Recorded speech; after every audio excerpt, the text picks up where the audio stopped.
Hello दोस्तों, नमस्ते, नमस्कार। वेलकम टू गौरव जी के boosters target with Gaurav Kumar and smart study with Gaurav Kumar में प्यारे बच्चे दिल से हार्दिक स्वागत करते हैं। और पहले तो बिलेटेड हैप्पी दिवाली सभी को and happy Govardhan Puja and happy Bhai Dooj की हार्दिक शुभकामनाएं। और जिन बच्चों का दिल्ली पुलिस का एग्जाम है उन्हें all the very best wishes from smart study with Gaurav Kumar team as well as Gaurav ji के बूस्टर डोज की तरफ से। और बहुत अच्छे से आप लोग एग्जाम करें, एक नई नौकरी ले, तरक्की करें और हाई लेवल पर पहुंचे प्यारे बच्चे। चलो ज़्यादा बात ना करते हुए हम लोग अपने टॉपिक की तरफ आते हैं, जो कि हमारा हिस्ट्री का टॉपिक चल रहा था, तुगलक डायनेस्टी। तो आज हम लोग बात करेंगे प्यारे बच्चे तुगलक वंश के बारे में। तो टॉपिक लिख लेते हैं, कौन सी हिस्ट्री पढ़ रहे हैं? Medieval history. कौन सी प्यारे बच्चे? मेडिवियल हिस्ट्री के बारे में आज हम लोग पढ़ रहे हैं। और टॉपिक भी मेडिवियल हिस्ट्री में कौन सा पढ़ रहे हैं आज हम लोग? तुगलक वंश के बारे में। तुगलक वंश यानी तुगलक डायनेस्टी बोलते हैं प्यारे बच्चे से। क्या बोलते हैं? तुगलक डायनेस्टी के बारे में बात करेंगे।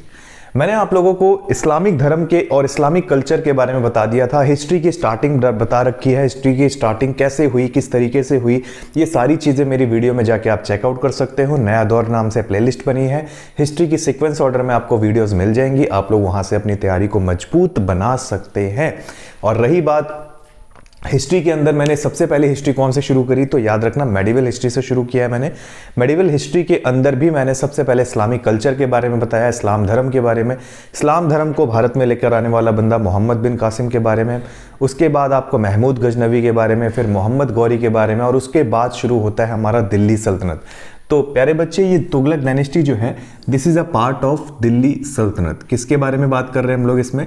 दिल्ली सल्तनत के बारे में बात कर रहे हैं।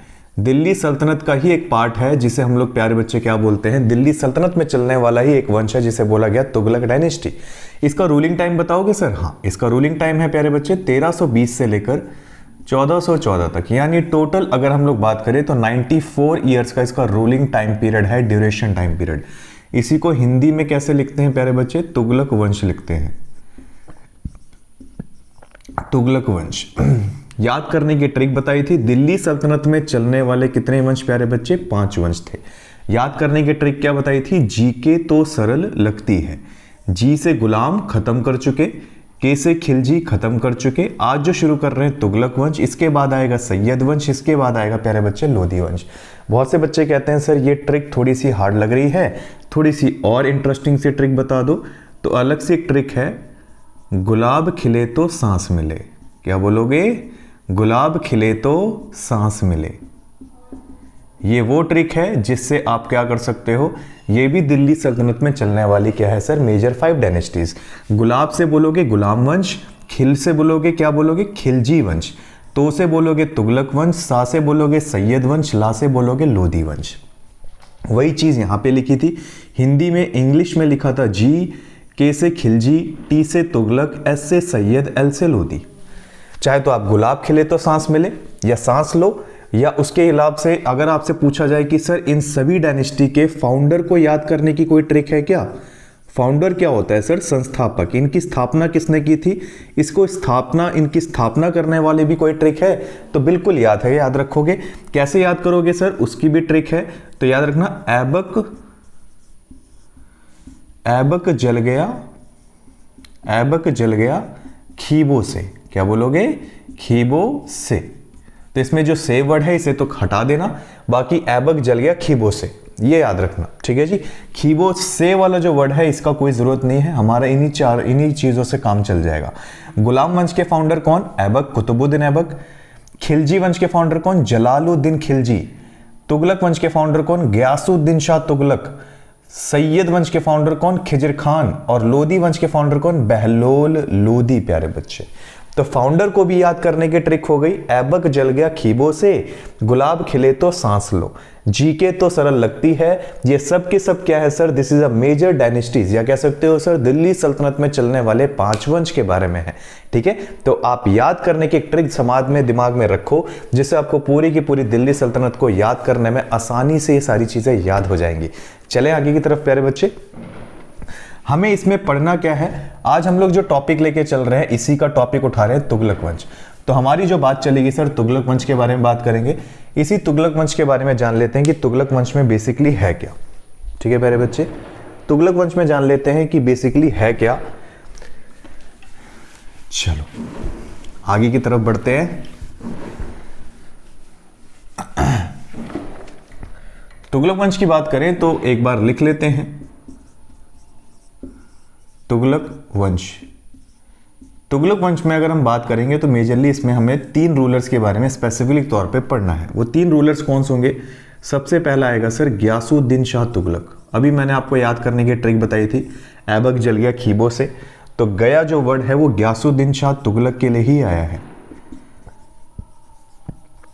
क्या बोलोगे प्यारे बच्चे? गियासुद्दीन शाह तुगलक। इसके बाद आता है प्यारे बच्चे मोहम्मद बिन तुगलक, मोहम्मद बिन तुगलक आ जाएगा।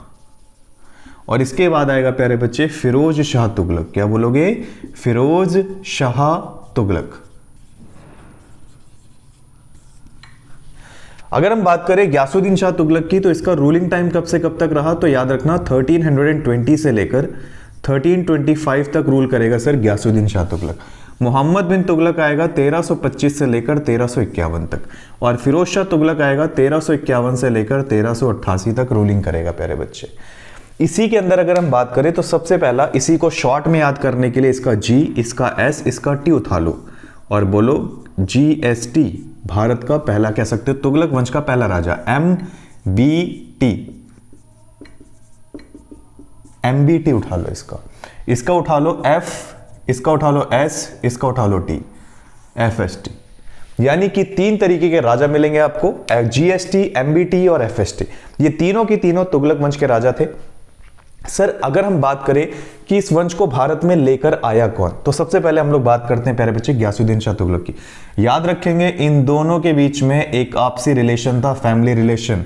ये भाई साहब जो थे GST, ये MBT के क्या लगते थे रिलेशन में? पिताजी लगते थे, फादर साहब। और ये रिलेशन में इनके क्या लगते थे? बेटे साहब लगते थे, सन। ठीक है जी। तो जनरल तौर पे आपस में क्या था? फादर एंड सन का रिलेशन था। और अपने प्यारे से बेटे को एक प्यारा सा नाम से पुकारते थे और इसको बोलते थे शहजादा।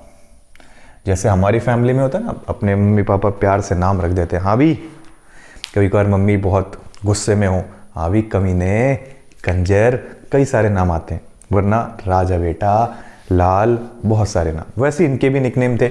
इसको शहजादा जौनू बोलते थे, जौनू खान नाम था इसका शहजादा जौनू खान नाम था। ठीक है जी। तो इसे इसके पिताजी इसको कौन से नाम से पुकारते थे? शहजादा जौनू खान। आगे हम बात करते हैं इसकी गियासुद्दीन शाह तुगलक की स्टोरी की। तो इसे क्या बोला जाता है सर? इसी ने, गियासुद्दीन शाह तुगलक ने किसकी स्थापना करी थी? फाउंडर ऑफ तुगलक वंश।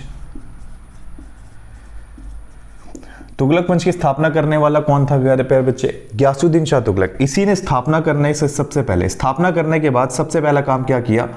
सिंचाई के लिए, किसके लिए प्यारे बच्चे? सिंचाई के लिए नहरें खुदवाने की शुरुआत, नहरें खुदवाने की शुरुआत करी, नहरें खुदवाने की शुरुआत की। दूसरा काम क्या किया इसने? सबसे पहला क्या काम किया? सिंचाई के लिए नहरें खुदवाने की शुरुआत की। इसी ने दिल्ली के जस्ट बगल में, आपने देखा ही होगा भारत में, भारत के नक्शे के हिसाब से अगर मैं बात करूं तो भारत के नक्शे के हिसाब से ये जो दिल्ली के जस्ट बगल में एक शहर, सिटी डेवलप थी जिसे तुगलकाबाद कहते थे। इस तुगलकाबाद सिटी की स्थापना करने वाला भी कौन था प्यारे बच्चे? इस तुगलकाबाद की स्थापना करने वाला भी गियासुद्दीन शाह तुगलक को कहा जाता है।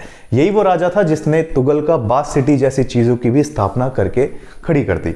उसी के बाद प्यारे बच्चे एक और चीज़ आती है। इसी राजा ने, गियासुद्दीन शाह तुगलक ने ही और बेसिक काम क्या किया? 1323 में इसी दक्षिण भारत के अंदर, दक्षिण भारत में एक जगह पड़ती थी तेलंगाना।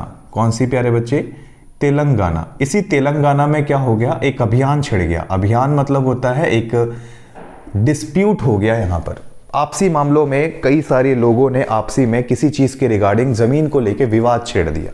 इस लड़ाई के चक्कर में क्या हुआ? अब गियासुद्दीन शाह तुगलक थोड़ा बिजी इंसान था, राजा की पोस्ट पे बैठा था दिल्ली पे, तो अपने बेटे को कहता है शहजादा जौनू बेटा एक काम करेगा मेरा? तो मोहम्मद जौनू कहता है हाँ पिताजी बोलिए। कहता है एक काम कर दे, तेलंगाना चला जा और वहाँ जाके देखियो जरा कौन सा विवाद चल रहा है दोनों में, और विवाद को सॉल्व करके आ जियो। बड़ा खुश होऊंगा मैं, क्योंकि आने वाले टाइम में तुझे जानता है बेटे, आगे चल के तुझे दिल्ली की जिम्मेदारी संभालनी है, तो मैं चाहता हूं तू अभी से ही सीख जाए ये चीज़ें मेरे आंखों के सामने सीख जाए, ताकि आगे तुझे किसी भी तरीके की तकलीफ ना हो। मोहम्मद बिन तुगलक आज्ञा को मानता हुआ तेलंगाना पहुंच जाता है। तेलंगाना पहुंचने के बाद वहां पे बैठे हुए अभियान, वहां पे होने वाले अभियानों को खत्म करके वापसी में एक खत लिखता है। वापसी में एक खत क्या लिखता है? खत लिखता है कि पिताजी, मैंने अभियान को खत्म करने में सफल हो गया, अभियान मैंने सफल कर दिया, खत्म होने में सफल हो गया। आप मुझे बताइए कि अब क्या करना है। पिताजी बड़े खुश हुए। पिताजी कहते हैं, काम कर बेटा, तेलंगाना का नाम ही बदल देते हैं इसी खुशी से। तेलंगाना का नाम बदल के सुल्तानपुर रख दिया था इसने। क्या रखा प्यारे बच्चे? सुल्तानपुर। और याद रखना, इसी का नाम दोबारा चेंज कर दिया गया 2 जून 2014 को, और दोबारा से नाम पड़ गया इसका तेलंगाना। क्या पड़ गया? तेलंगाना। कौन से राज्य से अलग हुआ है? आंध्र प्रदेश से। किससे अलग हुआ प्यारे बच्चे? आंध्र प्रदेश से अलग हुआ। आगे की बात करते हैं इसी में। सबसे पहला काम क्या बताया? इसी ने तुगलक वंश की स्थापना करी। सिंचाई के लिए नहरें खुदवाने की शुरुआत करने वाला राजा भी कौन माना जाता है? ग्यासुद्दीन शाह तुगलक माना जाता है प्यारे बच्चे। इसी ने एक सिटी की स्थापना करी जिसे बोलते हैं तुगलकाबाद सिटी। इसी तुगलकाबाद सिटी को भारत में कौन बनाकर लेकर आया सर? ग्यासुद्दीन शाह तुगलक ने बनाया। दिल्ली के जस्ट बगल में सिटी है। 1323 में एक अभियान छेड़ा, तेलंगाना अभियान। उस तेलंगाना अभियान को खुद नहीं जाके सॉल्व कर पाया, तो अपने बेटे को भेजा, शहजादा जोनू खान को। उसी ने इस अभियान को बंद कराने में क्या की? पूरी मदद करी। और अभियान को बंद करते इसका नाम चेंज करके क्या रख दिया गया था? सुल्तानपुर। और इसी सुल्तानपुर के बाद इसका नाम दोबारा क्या पड़ गया प्यारे बच्चे? तेलंगाना। बात आती 1325 की। 1325 में एक कलेश हो गया। कलेश होने का सबसे बड़ा कारण, फिर से आते हैं भारत के नक्शे पे। भारत के नक्शे में एक जगह पड़ती थी वेस्ट बंगाल। ये इधर पड़ती है बिल्कुल। इसी वेस्ट बंगाल वाले इलाके में यहाँ की एक जाति रहती थी वेस्ट बंगाल और असम के पास, जिसे बोलते थे अहोम। बड़ी खतरनाक कास्ट थी ये, अहोम कास्ट। जाति रहती थी, ट्राइब्स रहते थे, बड़े खतरनाक टाइप के ट्राइब्स थे ये लोग। तो वेस्ट बंगाल में किसी वजह से यहाँ के ज़मींदार, या कह सकते हैं यहाँ के किसानों की ज़मीनों को रिगार्डिंग में, यहाँ के किसानों की ज़मीनों के रिगार्डिंग यहाँ पे कुछ डिस्प्यूट्स हो गए, लड़ाई झगड़ा किसी मामले को लेकर, कहन सुनी कही सुनी ज़्यादा बन गई, और इसी में ज़मीनी विवाद ज़्यादा छिड़ गया। तो ज़मीनी विवाद को रोकने के लिए इस बार जो यहाँ पर बैठा हुआ दिल्ली सल्तनत का राजा ग्यासुद्दीन शाह तुगलक ने क्या काम किया? इसके बेटे ने बोला, मोहम्मद बिन तुगलक ने, पिताजी जाऊं क्या? कहता है, नहीं बेटे यहाँ मत जा, कहीं पता लगा तू 2 पैर से गया और 1 पैर से वापस आ रहा है, क्योंकि वहाँ बहुत खतरनाक जाति रहती है, कहीं मार मोर के उधेड़ के कहीं फेंक दिया तो मैं तो कहीं का नहीं रहूँगा। तो इसके पिताजी कहते हैं, मैं जाऊँगा इस अभियान को रोकने के लिए, तो दिल्ली संभाल। जब तक दिल्ली संभालने के लिए भी नहीं बोला, दिल्ली ऐसे छोड़ के चला गया एक बंदे के हाथ में देके। ये चला जाता है वेस्ट बंगाल। कौन जाता है प्यारे बच्चे? ग्यासुद्दीन शाह तुगलक चला जाता है। जैसे ही जाता है, वहाँ के अभियानों के पहुँचने के बाद वहाँ के किसानों ने अपनी बातें रख दी। बातें रखते क्या है ग्यासुद्दीन शाह तुगलक से? कहते, महाराज आपने जो ज़मीन दी है हमें, जो ज़मीन हमें दी है वो आपने खेती के लिए दी थी, लेकिन यहाँ पे तो सारी ज़मीन ही एक तरीके से बंजर हो चुकी है, अब तो ये हमारी खेती करने योग्य नहीं है। आप बताओ हम कैसे सरवाइव करें? इसी चक्कर में लड़ाई छिड़ गई थी, लोगों ने स्ट्राइक पर बैठ गए, किसान काफ़ी ज़्यादा हड़तालें शुरू कर दी। राजा को बड़ा गुस्सा है। राजा कहते हैं, जो ज़मीन तुम्हें दी है वापस कर दो मुझे, मैं यूज़ करूँगा उसको। मैं कैसे यूज़ करूँगा वो मेरी दिक्कत है, लेकिन आप ज़मीन को मुझे वापस कीजिए। पहले ज़मीन दी थी इनकी भलाई के लिए, अब ज़मीन इन्हीं से क्या कर रहा है? ज़बरदस्ती खींच रहा था। ज़बरदस्ती जब खींचने लगा तो यहाँ पर एक सूफी संत हुआ करते थे दिल्ली में। दिल्ली में एक सूफी संत बैठा करते थे जिनका नाम था, एक सूफी संत हुआ करते थे दिल्ली के अंदर, जिनका नाम प्यारे बच्चे क्या था? उनका नाम था निज़ामुद्दीन औलिया। क्या नाम था? निज़ामुद्दीन औलिया साहब कहते थे इनको। और ये ऐसा बंदा था जिसने 8 राजाओं का काल देखा है, 8 राजाओं का। और इसी का एक शिष्य था जिसका नाम था अमीर खुसरो, 7 राजाओं का काल देखने वाला। ये औलिया ऐसा था कि ये मान के चलो कि इसकी किसी भी राजा से बनती नहीं थी। दोनों में 36 का आंकड़ा था। 36 का आंकड़ा बोले तो बनती नहीं थी, आपस में टकरार रहती थी। तो निज़ामुद्दीन औलिया कभी राजा को देखना नहीं चाहता था। राजा कभी इसको नहीं पसंद करते थे, ये किसी राजा को नहीं पसंद करता था। दोनों में हिस्सेदारी क्या थी, दिक्कत क्या थी? निज़ामुद्दीन औलिया जो सूफी संत थे, इन्हें कभी भी धन का लालच नहीं होता। ये कहते हैं हमारे पास जितना धन है उसी में खुश हैं। राजा कहता है अगर मेरे पास इतना धन है तो मैं चाहता हूँ और बढ़े और बढ़े और बढ़े। ये अपनी चादर तो संभालते संभालते हैं, दूसरे की भी खींच लेते हैं। इसीलिए आपसी मामले में इन दोनों में बनती नहीं थी। ये लालच के भूखे नहीं थे, ये लालच के भूखे थे। इसी चक्कर में क्या था, आपसी मामले में बनती नहीं थी, तो औलिया ज़्यादातर राजाओं से चिढ़ता था। और ये सूफी संत क्यों आए थे सर? सूफी संत का काम होता था, जो सिया और सुन्नी आए थे ना, सिया और सुन्नी, जो मुस्लिम कैटेगरी में आप लोगों ने सुना होगा सिया और सुन्नी के बारे में, इन दोनों के बीच में आपसी लड़ाइयों को रोकने के लिए सूफी संत ने जन्म लिया था। यानी कि इनके बीच के विवाद ना हो जाएं, इनके बीच में लड़ाइयाँ इतनी ना बढ़ जाएं, तो इसीलिए सूफी संतों ने क्या किया सर, जन्म लिया। और उन्होंने ही क्या काम किया, आपसी मामलों को ख़त्म करने से रोकने की कोशिश की थी। चलें आगे की तरफ। आगे आता है सर निज़ामुद्दीन औलिया। निज़ामुद्दीन औलिया को खबर लगी कि भाई साहब यहाँ के जो राजा गयासुद्दीन शाह तुगलक हैं, ये तो बड़े ठीठ किस्म के इंसान हैं। मतलब कि यार, जिसको ज़मीन दी, जिनसे ज़मीन दी, जिनको ज़मीन दी, उन्हीं से ज़मीन भी खींच रहा है। ये तो एक तरीके से कहने वाले काम है कि पैसे दे दिए उस बंदे को और वैसे खींच लिए। जैसे आपने देखा होगा एक पिक्चर, कौन सी है वो, क्या नाम है उस मूवी का, फिर हेरा फेरी देखिए आपने, अक्षय कुमार, हाँ, छुट्टे लेने के चक्कर में 1000 रुपये देता है, बाद में फिर उसी को 1000 रुपये चाटा मार के खींच लेता है। वही काम थे इसके भी, वही राजा भी ऐसे ही करता था, पहले ज़मीन दे दी, उसके बाद चाटा मार के खींच लिया। इसी चक्कर में क्या होता था कि इसकी कभी कभार क्या होती थी सर, इसी चक्कर में निज़ामुद्दीन औलिया को बड़ा गुस्सा आया। कहता है ये कैसा राजा है, लोगों का भला करने की बजाय उनके साथ बुरा व्यवहार कर रहा है। तो इसी चक्कर में निज़ामुद्दीन औलिया ने एक पत्र लिखा बड़ा सा, और उसमें लिखा कि जो आप ये राजाओं के साथ, जो आप ये गरीब किसानों के साथ कर रहे हैं, इसकी सज़ा खुदा भी नहीं आपको देगा। मतलब ये मान के चलो, खुदा भी आपको ऐसी खतरनाक सज़ा देगा कि जिसके वजह से आप शायद क्या हो जाएं। मतलब ऐसी ऐसी बातें इसने बोली कि राजा को बुरी लग गई। और ये बात लिखकर कहाँ भेजी थी सर इसने? वेस्ट बंगाल, गयासुद्दीन शाह तुगलक को। गयासुद्दीन शाह तुगलक ने पढ़ा कि क्या लिखा है सूफी संत ने, तो पढ़ा तो उसके अंदर लिखा था कि जो आप गरीबों के साथ मजाक कर रहे हैं, गरीबों की ज़मीन छीन रहे हैं, सच में इसको खुदा भी आपको माफ़ नहीं करेगा, तो आप खुदा से डरें। ऐसी ऐसी बात लिखी तो इसको गुस्सा आया। इसने कहा कि मुझे समझा रहा है। इन्होंने बात लिखी, कहते हैं चलो गरीब किसान तो देंगे ही देंगे, अब तुम भी मेरे आने से पहले, दिल्ली आने से पहले, तुम भी जितना भी सामान, जितना भी आपके पास धनबार है, वो सारा मेरे दरबार में जमा कराओगे मेरे आने से पहले।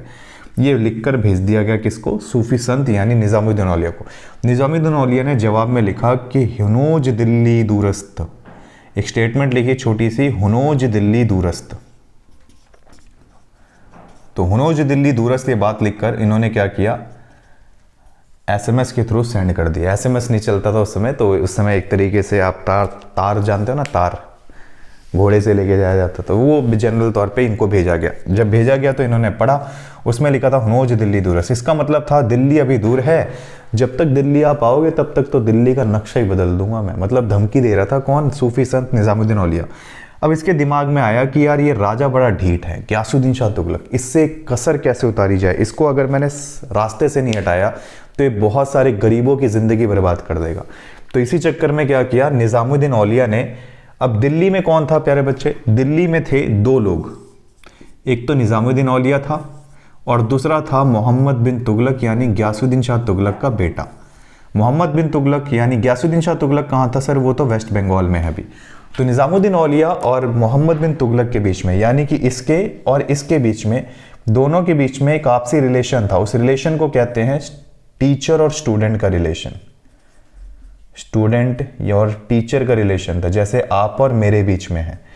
तो ये जो औलिया साहब थे, ये रिश्ते में इसके गुरु लगते थे। किसके सर? मोहम्मद बिन तुगलक के। जैसे मैं आपका लगता हूँ, आप मेरे क्या हो? मेरे स्टूडेंट्स हो। सेम एज इट इज़ क्या है सर, निज़ामुद्दीन औलिया इनका गुरु लगता था। तो एक दिन इसने अपने गुरु से, मतलब अपने शिष्य स्टूडेंट से बोला कि मोहम्मद बिन तुगलक, शहजादा जौनो खान, दिल्ली पूरी तरीके से खाली पड़ी है, तो मैं आपको एक राय देना चाहूँगा आपके टीचर होने के नाते या तो गुरु होने के नाते। कहते हैं महाराज बताइए, हुक्म कीजिए, क्या राय देना चाहते हैं आप? तो इन्होंने कहा कि दिल्ली की जनता काफ़ी ज़्यादा प्रॉब्लम में है, जिनको कई सारी प्रॉब्लम्स आ रही हैं, कई सारे एक तरीके से तकलीफ़ है, लाइफ में प्रॉब्लम्स हैं, परेशान हैं, और यहाँ पर कोई राजा नहीं है जो कि उनकी मदद कर सके। तो मैं चाहता हूँ कि जब तक आपके पिताजी इस दिल्ली सल्तनत के राजा बनकर वापस ना आ जाएं वेस्ट बंगाल से यानी बंगाल से, तब तक मैं चाहता हूँ दिल्ली की सारी की सारी संस्थाओं को या दिल्ली के सिंहासन को आप संभालें। मोहम्मद बिन तुगलक कहता है कि गलत तो नहीं है, बट मैं ऐसा काम नहीं कर सकता। जब तक मेरे पिताजी बिल्कुल ठीक हैं तब तक मैं दिल्ली का कोई भी एक तरीके से राजा नहीं बन सकता। तो निज़ामुद्दीन औलिया कहते हैं कि मैं परमानेंट बोल रहा थोड़ी ना रहा हूँ, मैं तो कह रहा हूँ कि जब तक आपके पिताजी यहाँ से यहाँ तक ना आ जाएं तब तक दिल्ली के सिंहासन को आप संभाल लीजिए, क्या बुराई है इसमें। ज़्यादा प्रोत्साहित कर रहा था उसको। मोहम्मद बिन तुगलक ने कहा कि मानता हूँ महाराज आप मेरे गुरु हैं, बट ये चीज़ करना सही होगा क्या? तो औलिया का जवाब क्या था? औलिया कहता है कि बिल्कुल ठीक होगा, बस आपको दिल्ली के लोगों की प्रॉब्लम को भी देखना है।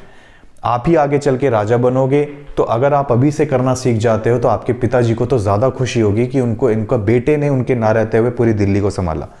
ये बात सुनने के बाद मोहम्मद बिन तुगलक को लगा हाँ सही बोल रहा है ये तो। मोहम्मद बिन तुगलक ने अपने गुरु की बात मानी और जाके दिल्ली के सिंहासन पे जाके बैठ गया। जैसे ही बैठ गया, बैठने के बाद जनताओं की भीड़ इसके पैरों पे गिर गई। कहते हैं महाराज हमारी मदद कीजिए, आप हमारे गुरु हैं, हमारे आका हैं, हमारे सब कुछ हैं, आप हमारी मदद कीजिए। मोहम्मद बिन तुगलक कहता है पता नहीं क्या दिक्कत होगी, मतलब मदद मांग रहे हैं। आज तक मैं लोगों के सामने गिड़गिड़ाता था, आज दुनिया मेरे सामने गिर रही है। इसको पॉजिटिव फीलिंग आने लग गई, ये बनना शुरू हो गया, अपने आप को मानना शुरू हो गया, अपने आप के अंदर एक एटीट्यूड आ गया इसके अंदर।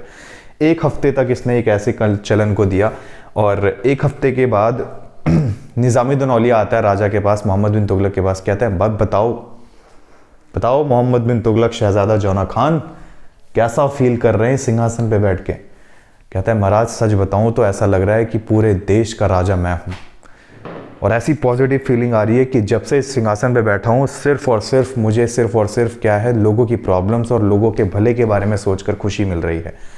और साथ ही साथ अपने पूरे कारोबार को देखता हूं कि मैं पूरे इतने बड़े कारोबार का इकलौता राजा, इतनी खुशी हो रही है कि मैं क्या करूं महाराज। कहते हैं ये परमानेंट भी हो सकती है, अभी तो टेम्परेरी है। अभी सोच, अभी तेरे पिताजी आ जाएंगे तुझे हटा देंगे, तो मैं तो चाहता हूं कि तुझे ये सिंहासन परमानेंट मिल जाए और तू पूरे देश का राजा परमानेंट हो। कहते हैं सच महाराज ऐसा हो सकता है? कहते हैं बिल्कुल हो सकता है, तू बस अपने गुरु पे विश्वास रख, तेरा ही गुरु तुझे पूरी की पूरी दिल्ली दिलाएगा। कहते हैं महाराज वो कैसे? कहते हैं कि आप तू मेरे साथ चलता जा, तुझे दिल्ली दिलाने में मेरी जिम्मेदारी है। कहता है ठीक है, आप जैसा बोलेंगे मैं करने के लिए तैयार हूं। कहता है ठीक है, जब तू तैयार है मेरे साथ करने के लिए तो चल तैयार हो जा। इसको ले जाता है सिंहासन से उठा के कहाँ पे? तुगलकाबाद सिटी। तुगलकाबाद ले जाने के बाद ये लकड़ी का महल बनाते हैं ऐसा करके, और ऐसा लकड़ी का महल बनाते हैं जिसकी ऊपर सारी चीजें ठीक रखी, नीचे की नींव कच्ची रखते हैं, लोग कच्ची रखते हैं और लकड़ी का महल बनाकर शानदार तरीके से तैयार कर देते हैं प्यारे बच्चे। और ऐसा लकड़ी का महल बनाते हैं कि देखते ही लोगों की नींद उड़ जाती है। ऐसा लकड़ी का महल बनाता है, लकड़ी का महल इतना शानदार बनाता है, बस इसके अंदर की जो नीचे की नींव होती है वो कच्ची रखता है ये। उस कंडीशन में क्या होता है कि कुछ समय के बाद इसके पिताजी क्या करते हैं, वेस्ट बंगाल से युद्ध को जीतकर यानी डिस्प्यूट को जीतकर वापस आते हैं, तो अपने साथ गयासुद्दीन शाह तुगलक बहुत सारे सफ़ेद हाथी लेकर जाता है दिल्ली। जैसे दिल्ली लेके जाता है तो सबसे पहले मोहम्मद बिन तुगलक देखकर शौक हो जाता है। कहते हैं पापा जी आ रहे हैं वो भी हाथी लेकर, ये बड़ा खुश होता है। कहता है वाह पापा ने मेरा दिल जीत लिया। पिताजी से बोलता है कि पिताजी आप मेरे लिए हाथी लेके आए हो। कहते हैं बेटे मैं जानता था तुझे सफ़ेद हाथियों का बड़ा शौक है, इसीलिए मैं सफ़ेद हाथी तेरे लिए लाया हूँ। कहते हैं पिताजी आपने मेरे को इतना अच्छा सरप्राइज़ दिया है, कुछ सरप्राइज़ मैंने भी प्लान किया है कि चलो मेरे साथ। लेकर जाता है तुगलकाबाद में कहता है देखो पिताजी अपनी मेहनत से मैंने आपके लिए महल बनाया। इस महल में अभी तक हमने भी नहीं देखा ये महल अंदर से कैसा है, मैं चाहता हूँ पहले आप जाएं इस महल में। जैसे ही अपने पिताजी को इस महल में भेजता है, महल में एंट्री मारते ही पूरा का पूरा मटेरियल इसके पिताजी पे गिर जाता है, जिसकी वजह से इसके पिताजी की ऑन द स्पॉट क्या हो जाती है प्यारे बच्चे, डेथ। जैसे इसके पिताजी की डेथ होती है, अपने आप को दिल्ली का सुल्तान घोषित करता है और बन जाता है दिल्ली का राजा। कौन? मोहम्मद बिन तुगलक। यानी इसको मरवाने का काम किसने किया? दिमाग में तो आ ही गया होगा आप लोगों के। इसको मरवाने का काम सारा का सारा निज़ामुद्दीन औलिया ने किया। किसको मोहरा बनाया, किसके जरिए किया ये काम? मोहम्मद बिन तुगलक के जरिए। और मोहम्मद बिन तुगलक से ही उसके पिताजी की हत्या करवाने वाला कौन राजा था प्यारे बच्चे? मोहम्मद बिन तुगलक ने किया था। किसके जरिए? निज़ामुद्दीन औलिया ने क्या किया था सर? मोहम्मद बिन तुगलक के जरिए गयासुद्दीन शाह तुगलक की हत्या करवाई। और उसी के बाद मोहम्मद बिन तुगलक शानो शौकत से अपने आप को दिल्ली सुल्तान घोषित कर देता है। और दिल्ली का अगला राजा प्यारे बच्चे कौन बनता है? मोहम्मद बिन तुगलक नाम का राजा बहुत ही तगड़े लेवल पर फेमस होता है। आशा करता हूँ आज आपकी क्लास गियासुद्दीन शाह तुगलक की अच्छे लेवल पर क्लियर हो चुकी होगी। ये स्टोरी जो मैंने आपको सुनाई ये पूरे इस गियासुद्दीन शाह तुगलक नाम के राजा की थी।